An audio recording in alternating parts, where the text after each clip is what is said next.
on. Good morning, everybody. And here is your 10-minute touch point for, what is today? Wednesday, May 13th. I'm excited to be here with you today. Thank you for joining me.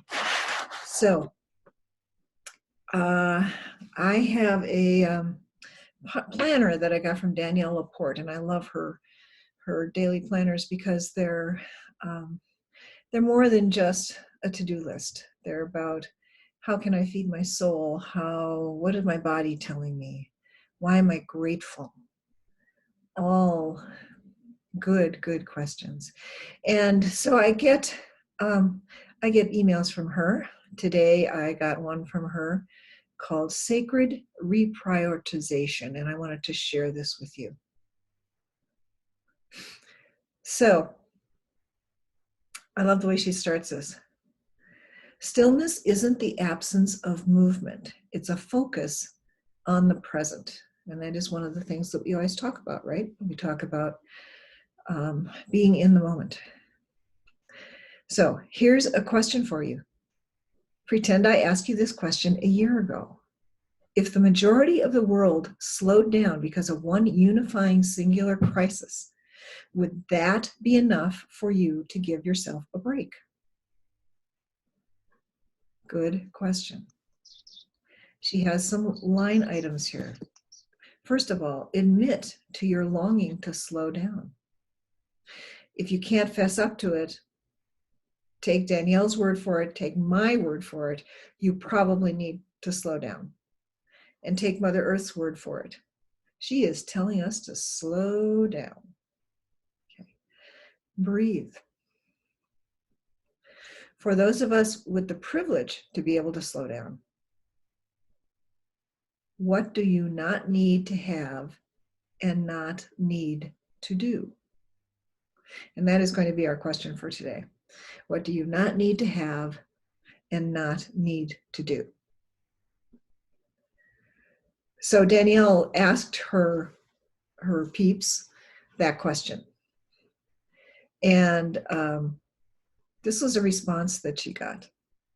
I don't need to commute 3 hours to work, $14 cocktails, to go to the spa so much, to go to family gatherings, to try to fill my schedule because I'm afraid of being lonely, to get my nails done, to drive every day, to shop every day, to see people every day. That's an interesting response. So many of the things that we think we have to do, we don't really need to do. And I have found that with myself as well. Our lives didn't change a whole lot, but Glenn and I were goers. We were always busy, always on the move, always going somewhere, doing something. Not always with other people, but just getting off the property. And since we have had to stay on the property, it's really changed our outlook.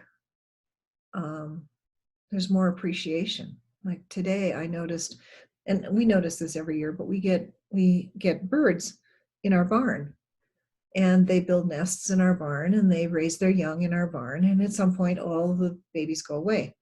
Well, when I went out to the barn this morning to feed, I noticed it was silent. The babies are gone. They've grown up and gone.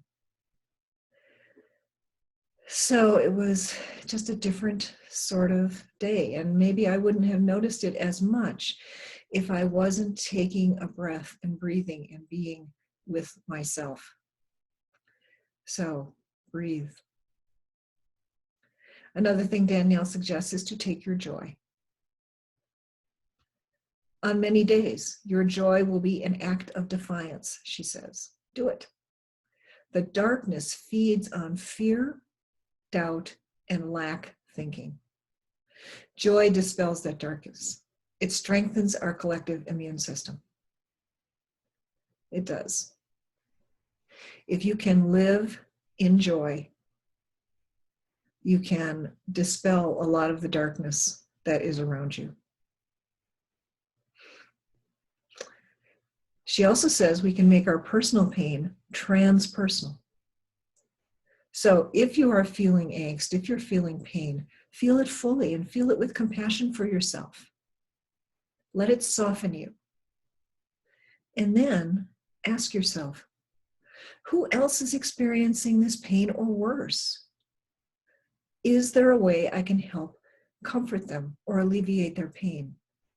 And it may be something as simple as a friendly response on Facebook, or picking up the phone and calling your brother or sister.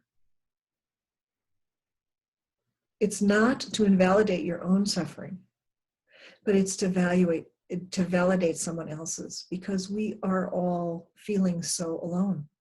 So validate someone else. That in itself is an act of inclusiveness. I really like what Danielle LaPorte had to say. So I can share about inclusiveness, about I don't talk with my brother a lot.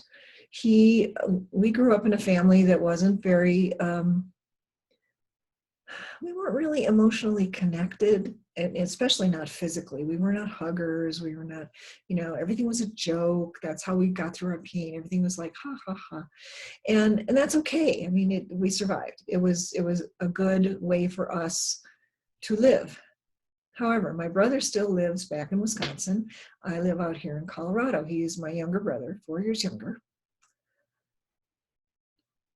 And when we were growing up, of course, I was the older sister, so I abused him verbally, and then I beat him up until I couldn't anymore, and then I abused him verbally. And he could never keep up with that because he's a jock and I'm a bithead.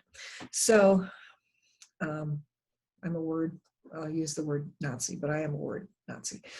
And so anyway, but I've always felt like if I really needed him, he'd have my back, even though we're far apart. Because as we got older, we became friends again. But then I moved out here. I have this strange life. I look like our mother. That kind of freaks him out. And he lives back there in Kenosha and lives his life the way he wants to live it. But I was missing him. I hadn't talked to him in months. Oh my gosh, it's been forever. So one day, just for fun, I picked up the phone and I called him. And we had the best conversation. They're doing okay. His wife is not getting around as well as she used to. She was off work for a while. She's an office manager at a dentist's office. And so the dentist's office was closed. And for the first time in her career, and she's worked for this dentist for her entire career, she was laid off. And it was a very strange feeling for her. So she was happy to be going back to work. He drives a bus for the city of Kenosha. So he never was off work. He continued to work. And it was just a really, really interesting conversation. He's a good guy. I've always thought that.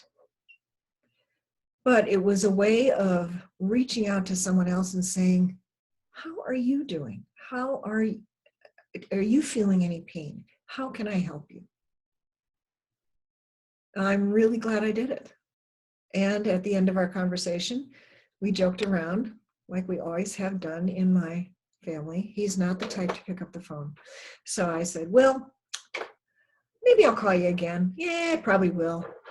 Just joking around with him. He knows I will call again. And we will continue to have good conversations. So I took my joy and I made my pain personal, and I made it transpersonal.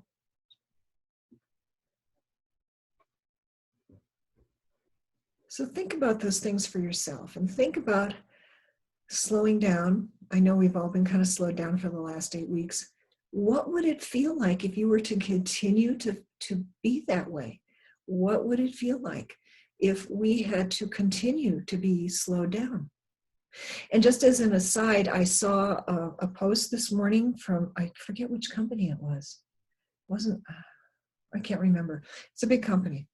And their CEO notified their employees that if they wanted to continue working from home after things were loosened up, they could do so. That is forward thinking. It may mean that that office building is empty, but people are home. They're not having that 3-hour commute. They can be more with their families. What a forward way of thinking. So the question for today, what do you not need to have and not need to do? The question was asked by Danielle LaPorte, and I will post that in Facebook. Have a beautiful day, and we will see you again next time.